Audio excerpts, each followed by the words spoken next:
Good morning students, कैसे हैं आप सभी लोग। आई होप आप सभी बहुत ही अच्छे होंगे और अच्छे से घर पर अपनी पढ़ाई कर रहे होंगे। तो आज हम देखने जा रहे हैं अपना हिंदी का नेक्स्ट लेसन, जिसका नाम है भालू वाला। ठीक है बच्चों, क्या नेम है चैप्टर का? भालू वाला। ये एक खेल प्रसंग है, मतलब ये इसमें खेल के बारे में बताया गया है। हम लोग देखते हैं, चैप्टर पढ़ेंगे तो हमें समझ में आएगा कि किसके बारे में। ठीक है, चलिए फिर स्टार्ट करते हैं। सबसे पहले देखिए पाठ परिचय। ये पाठ किसके बारे में है वो देखते हैं।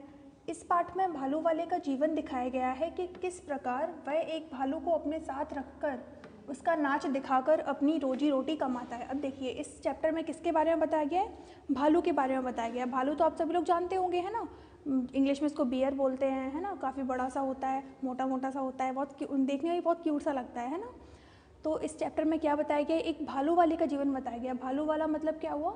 जो लोग भालू को अपने पास रखते हैं, उनको पालते हैं, है ना, उनको बोलते हैं भालू वाला। ठीक है, तो उनके जीवन के बारे में बताया गया है कि वो कैसे अपनी रोजी रोटी कमाते हैं, वो अपनी गुजर बसर कैसे करते हैं भालू को पाल करके, उसके द्वारा खेल दिखा करके, है ना। तो उन सब चीज़ों के बारे में हम चैप्टर में पढ़ेंगे। चलिए फिर स्टार्ट करते हैं अपना लेसन। देखिए, अजय अपने घर के सामने खेल रहा था। अभी जो अजय है, वो अजय इस स्टोरी में एक कैरेक्टर है जिसका नाम अजय है। वो एक छोटा बच्चा था, वो कहाँ पे खेल रहा था? अपने घर के बाहर खेल रहा था। अचानक उसे डुगडुगी की आवाज़ सुनाई दी। अब डुगडुगी क्या होता है? डुगडुगी का मतलब इसे मतलब बजाते हैं ना, डमरू टाइप का या कुछ भी, मतलब कोई भी खिलौना टाइप का जो बजाते हैं। तो उसने अचानक से आवाज़ सुनी, खेलते हुए बाहर खेल रहा था वो, तो उसे अचानक से उसकी आवाज़ सुनाई पड़ती है। वह चौंक जाता है कि अचानक से डुगडुगी कहाँ से आ गई। तभी उसे एक भालू वाला दिखाई पड़ा, जिसके पीछे पीछे कुछ बालक भी शोर मचाते हुए आ रहे थे। अब देखो क्या होता है स्टोरी में। जो अजय था वो अपने घर के बाहर खेल रहा था, तो खेलते खेलते उसे क्या सुनाई पड़ा? उसे डुगडुगी की आवाज़ सुनाई पड़ती है। वो बाहर आके चेक करता है, देखता है कि कहाँ से आवाज़ आ रही है। तो उसे एक भालू वाला दिखाई पड़ता है, उसके साथ में भालू था और कुछ और बच्चे जो थे उसके पीछे पीछे आ रहे थे, भालू वाले के पीछे। चौराहे पर पहुंचकर भालू वाला ठहर गया। ठहर जाने का मतलब क्या होता है? ठहर जाने का मतलब होता है रुक जाना। चौराहे पर पहुंचकर जो भालू वाला था ना, वो रुक गया और भालू का नाच दिखाने लगा। उसके साथ में वो अपने साथ में भालू को लेकर आया था ना, तो चौराहे पर पहुंच करके वो सभी लोग रुक गए और वहाँ पर जो भालू वाला है वो भालू का नाच दिखाने लगा। भालू वहाँ पर डांस करने लगा।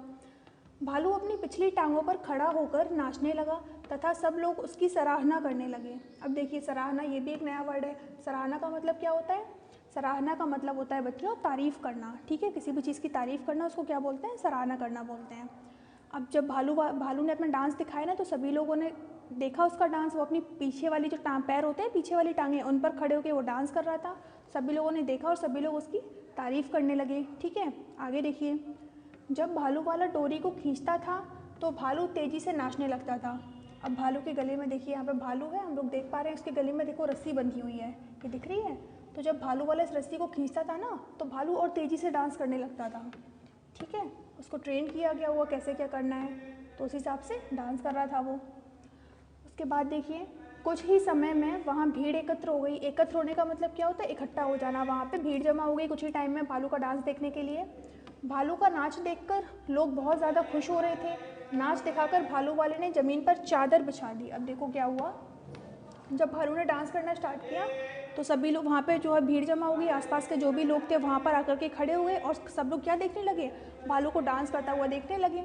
ठीक है, जब सभी लोग उसको डांस करते हुए देख के बहुत ज़्यादा खुश हो रहे थे, उनको बहुत अच्छा लग रहा था उसका डांस। फिर जब डांस खत्म हो गया, नाच दिखाने के बाद भालू वाले ने क्या किया? उसने ज़मीन पर एक चद्दर बिछा दी। ठीक है, फिर देखिए आगे उसके बाद क्या होता है। वह लोगों से कुछ देने की विनय करने लगा। अब देखो विनय का मतलब क्या होता है? विनय भी आप लोगों के लिए नया शब्द होगा एक। विनय का मतलब होता है कि गुजारिश करना, विनती करना, उसको हम लोग बोलते हैं विनय करना। ठीक है, वो लोगों से क्या कहने लगा कि आप लोगों ने डांस देखा है तो हमें कुछ दें। ठीक है, तो वो क्या करने लगा? लोगों से कुछ देने की विनती करने लगा। लोग चादर पर पैसे फेंकने लगे। अब लोग क्या करने लगे? उन्होंने डांस देखा, डांस सभी को बहुत ही अच्छा लगा था, तो वो लोग जो है चादर पर पैसे वगैरह फेंकने लगे, भालू वाले को पैसे देने लगे। महिलाएं उसको आटा तथा चावल देने लगी। ठीक है, जो वहाँ पे लेडीज़ वगैरह थी वो क्या दे रही थी? उनको आटा और चावल दे रही थी। आप लोगों के घर के सामने भी कई बार आते होंगे ना खेल दिखाने वाले, तो वो लोग भी पैसे वगैरह लेते हैं। जैसे सपेरा आता है अक्सर, है ना, जैसे शिवरात्रि वगैरह होती है तो उस टाइम पर सपेरा आते हैं गली गली में घूमते हुए। तो हम कई बार आप लोगों ने भी देखी हुई, घर पर आते हैं, सांप वगैरह दिखाते हैं। ठीक है, हम लोग अच्छे से उसको देखते हैं, फिर हम लोग क्या देते हैं? उनको पैसे देते हैं ना। देखने के बाद तो वैसे ये भालू वाला जो है इसने भी डांस दिखाया भालू का, फिर बदले में लोगों ने इसको क्या दिया, पैसे दिए, आटा दिया, चावल वगैरह दिया। ठीक है, आगे देखिए, भालू वाले ने सब पैसे उठाकर चादर गोल कर ली और वह खुशी खुशी वहाँ से चला गया। अब जब पैसे इकट्ठे हो गए उसके पास, सभी लोगों ने उसको पैसे वगैरह दे दिए, तो उसने क्या किया, वो चादर अपनी समेटी और लेकर के चला गया वहाँ से। कुछ साल पहले तक भालू वाले गाँवों तथा नगरों में आते रहते थे। देखो क्या कह रहे हैं, स्टोरी में आगे बता रहे हैं कि कुछ टाइम पहले तक क्या था, जो भालू वाले हैं ना वो आते रहते थे गाँव शहरों में अक्सर दिखाने के लिए, खेल तमाशे दिखाने के लिए। लेकिन फिर क्या होता है, सरकार ने एक कानून बना के इनके खेलों पर रोक लगा दी, अतः अब ऐसे नाच या खेल देखने को नहीं मिलते। अब देखो, अभी भी आप लोगों ने कई जगह देखा होगा, बंदर वगैरह का तो खेल देखने को मिलता है, लेकिन भालू का जो खेल है वो आप लोगों ने कहीं नहीं देखा होगा, क्योंकि पहले तो आते थे, लेकिन अब क्या हुआ है, अब जो सरकार ने क्या किया, एक कानून बना दिया है कि आप लोग इस तरह के खेल नहीं दिखा सकते हो। इसलिए अब जो भालू वाले हैं या भालू का जो खेल या नाच वगैरह है ना, वो हम लोग को देखने के लिए मिलता ही नहीं है, क्योंकि अब उस पर बैन लग चुका है। ठीक है, चलो स्टोरी हमारी ख़त्म हो गई। कितनी अच्छी स्टोरी थी भालू वाले के बारे में, भालू का डांस वगैरह देखा बच्चों ने। अब देखते हैं हम लोगों ने कौन कौन से नए शब्द सीखे। शब्द ज्ञान, पहला शब्द हमारा कौन सा है, ठहर गया, जो अभी हम लोगों ने ऊपर देखा था ना कि भालू वाला कहाँ पे ठहर गया था, भालू वाला एक चौराहे पर जाकर के ठहर गया था ना। ठहरने का मतलब क्या होता है, रुक जाना। ठहर गया का मतलब हो गया रुक गया, इंग्लिश में इसको बोलते हैं स्टे। उसके बाद अगला देखिए एकत्र, एकत्र का मतलब भी अभी ऊपर देखा था, इसका मतलब होता है इकट्ठा कर लेना, कलेक्ट करना, गैदर करना इंग्लिश में बोलते हैं। मतलब वहाँ पर क्या हुआ था, भीड़ जमा हो गई थी ना, भीड़ एकत्रित हो गई थी, तो उसी को बोलते हैं। उसके बाद अगला देखिए सराहना, सराहना का मतलब क्या होता है, अभी देखा था ऊपर, तारीफ़ करना, प्रशंसा करना, इंग्लिश में क्या बोलते हैं इसको, प्रेज़ करना बोलते हैं, प्रेज़। ओके, नेक्स्ट वाला देखिए विनय, विनय का मतलब क्या होता है, प्रार्थना या विनती करना किसी भी चीज़ के लिए। तो भालू वाला किस चीज़ के लिए विनय कर रहा था, वो लोगों से कुछ देने के लिए अपील कर रहा था, है ना, कुछ देने की विनती कर रहा था लोगों से। तो देखिए हम लोगों ने चैप्टर कंप्लीट कर लिया है, नए शब्द भी हम लोगों ने देख लिए अपने। ये स्टोरी देखिए कितनी अच्छी सी थी, है ना, आप सभी को समझ में भी आ गई होगी अच्छे से। इसको आराम से पढ़ना, उसके बाद इस चैप्टर को आप लोग तैयार भी कर लेना। ठीक है, ओके बच्चों, बाय बाय, टेक केयर।